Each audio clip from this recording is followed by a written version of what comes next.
All right, good afternoon. How's everyone doing? The podium disappeared, so I guess I'm going to be kind of floating out here in the middle of the stage. I think that'll be great. Well, good afternoon. I'm really, really thrilled to be here. I'm co-founder and CEO of a company out of Indianapolis called ExactTarget, but I have deep Chicago roots. I grew up in Naperville, moved kind of all over the country, and then came back and went to graduate school at Kellogg. Graduated Kellogg in '99 and joined an internet incubator called Divine Interventures. How many of you guys remember Divine? All right, all right.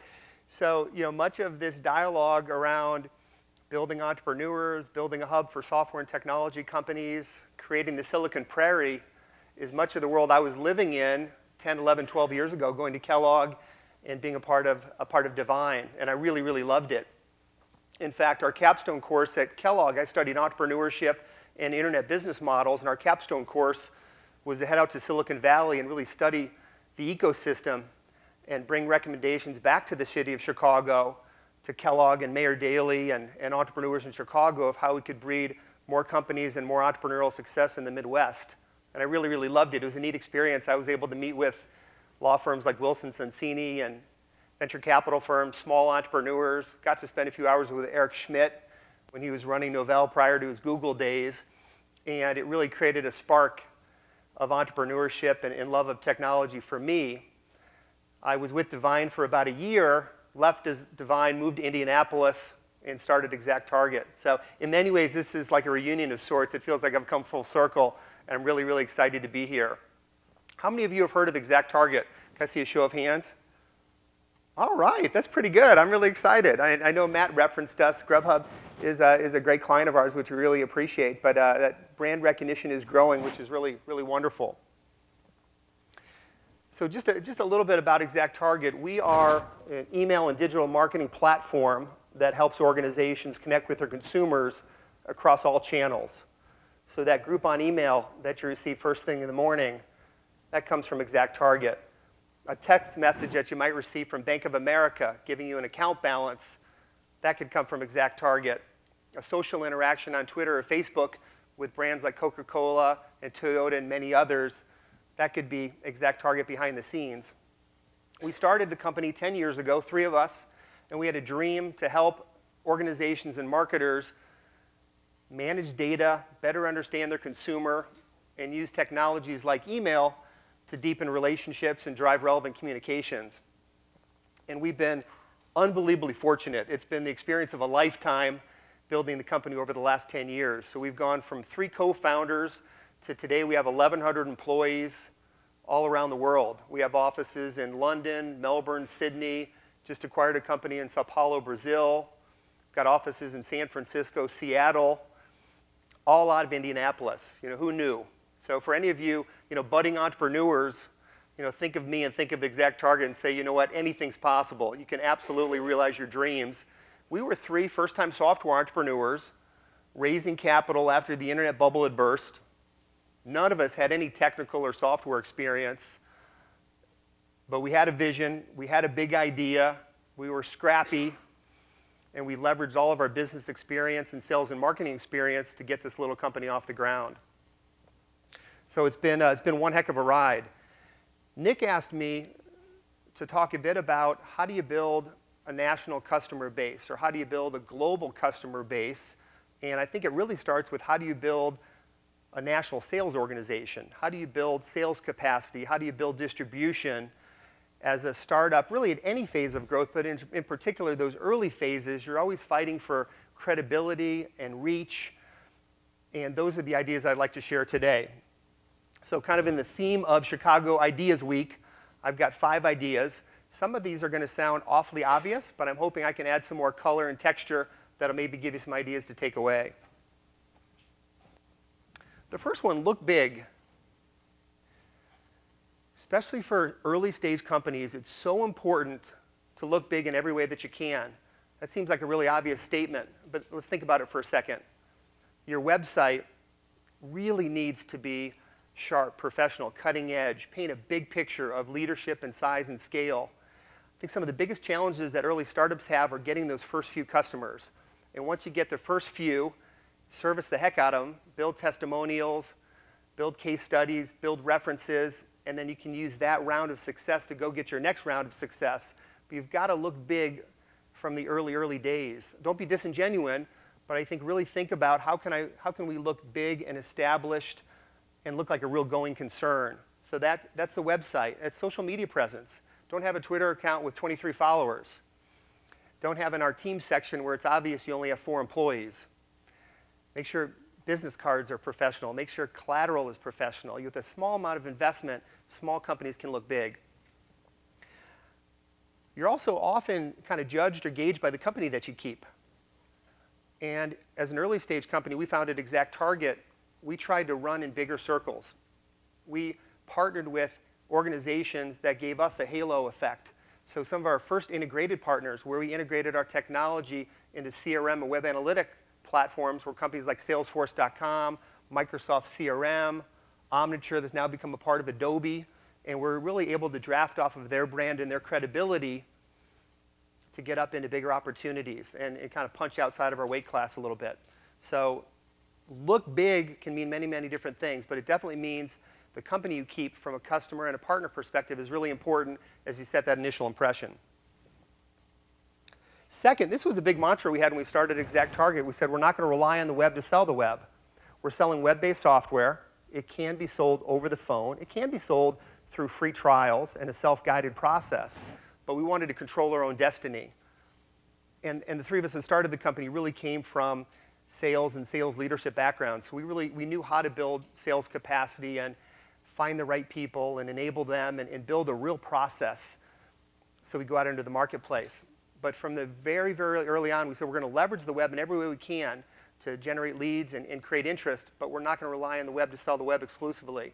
So we started building out that sales organization. And I will say, we're in a really enviable position as a company that many companies come to us looking perhaps to be a part of the ExactTarget team, acquisition opportunities. And many are companies that are 2, 3, 5 million in revenue and have just had a hard time kind of punching out, kind of breaking out above that revenue level. And almost without exception, I find the companies have underinvested in sales. How many employees do you have? Well, we've got about 40. How many do you have in sales? Well, we've got 2 reps and a couple of us do a little bit of selling on the side.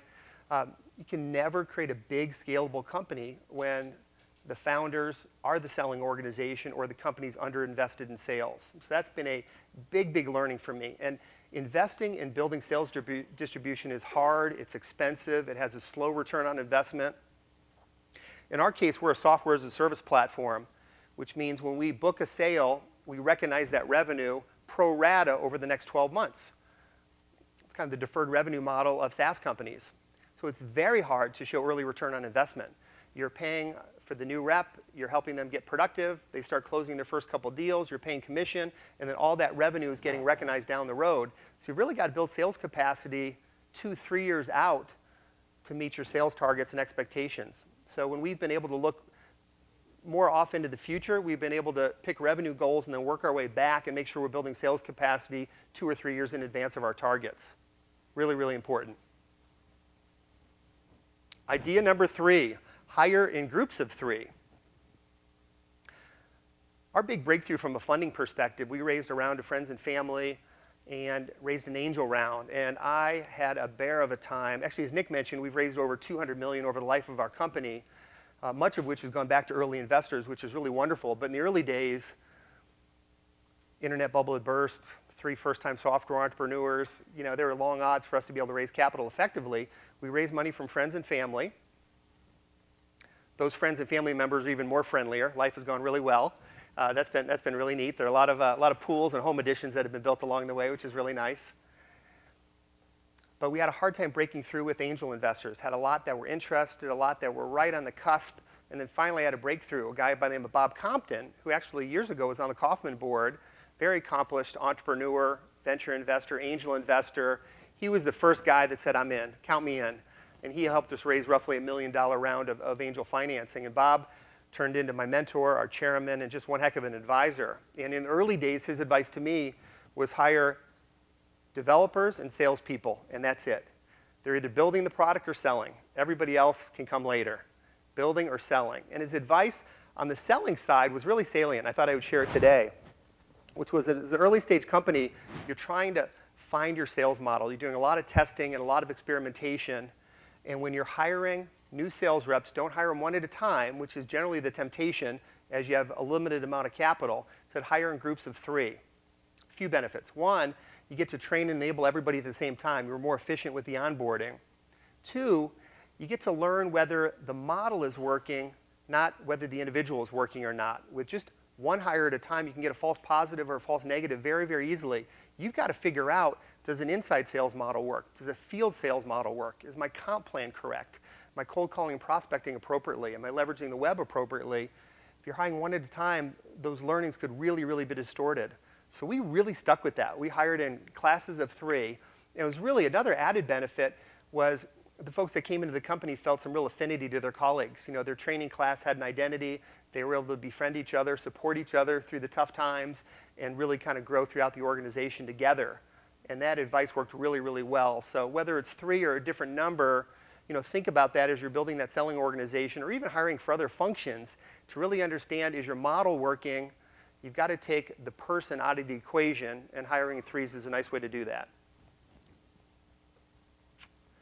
Number 4, and this really flows off of 3, is test a lot of different selling approaches. When we started ExactTarget, we were unsure whether an inside sales model or a field model, which one would work best. And we decided, let's try both. And we did. We hired 3 field reps and 3 inside reps. And fortunately for us, it turned out they both worked.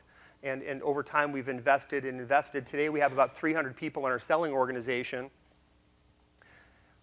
And it's a real mix still of inside and field reps. And we've done a lot of segmentation over time. So from a testing perspective, you never stop testing. You know, our refinement today is around different market segments. So we sell to small businesses, mid-market, and large enterprises. So our sales team is segmented across those different bands. We also do segmentation across vertical markets. And then we've also morphed our sales team into a team that calls on new opportunities and a team that calls on our existing account base. And those are called relationship managers. And I think that's a part of the evolution as well. So early stage, you're trying to find a model that's going to work and got to figure out inside sales, huge benefits. Huge benefits to inside sales. You tend to be able to recruit lower cost resources, locate everybody centrally, so the learning and camaraderie really, really gets accelerated. Benefits of field reps, those field reps can get engaged in the community. They can call on mid-market and larger opportunities where face-to-face selling and larger sales cycles are more the norm. So it's a real mix, and I think you got to find which model works for you. In our case, both models worked really, really well, but we've never stopped doing just a heck of a lot of testing along the way. That testing and refinement is really, really key. And then the last one, and I think this is often overlooked for software and technology companies at an early stage, is think about what channel distribution you can build. Think about channel partners that can take your products to marketplace on your behalf. That is an amazing way to get leverage, and especially in early stage capital constrained companies, you need reach and you're trying to get out into those bigger organizations. A nice way to do it is build channel partners that already have size, they already have scale, they already have credibility. So for us back in the early days, we had to choose a path. Are we going to be a software company or a marketing services agency? And we elected to go down the software path. We're going to be a software tools company. We're not experts in providing professional services. So we partnered with digital agencies that were not technology companies. They needed to leverage a technology platform like ours. They could wrap their services around our solution and take it to market. Well, it worked wonderfully. All of a sudden, we had national distribution. We were selling to the likes of Home Depot and General Mills way before we had a right to. You know, we were 10 people in Indianapolis, you know, legging it out and trying to build great software. And these agency partners brought us into much bigger opportunities and many, many geographies far sooner than we could have gotten there ourselves. So thinking about that perhaps as kind of a third leg of your selling stool, I think is really applicable for many, many businesses. So think about inside sales, think about field sales. By the way, many of our field sales reps even today are home-based. You can find affordable ways to build a field-based sales organization. And then third leg, and not to be overlooked, are indirect channel partners. Last comment maybe I'll make on channel partners. Many companies are resistant or concerned about channel conflict. Am I going to create too much channel conflict where indirect partners are running into our direct sales organization? In our experience, if you're operating in a big market, there's plenty to go around. And you need to build an organization to support those partners. But I think you'll be surprised how little channel conflict there is and how easy it is to manage it if you're open and transparent with those partners. So that's it. 15 minutes went really, really fast. This was fun. If you have questions, I'm super accessible, scott@exacttarget.com. You can follow me on Twitter at Scott Dorsey. I love entrepreneurs. I love Chicago, love the Midwest. And if I can help any of you, by all means, feel free to reach out to me. I hope you enjoy the rest of the conference. Thank you.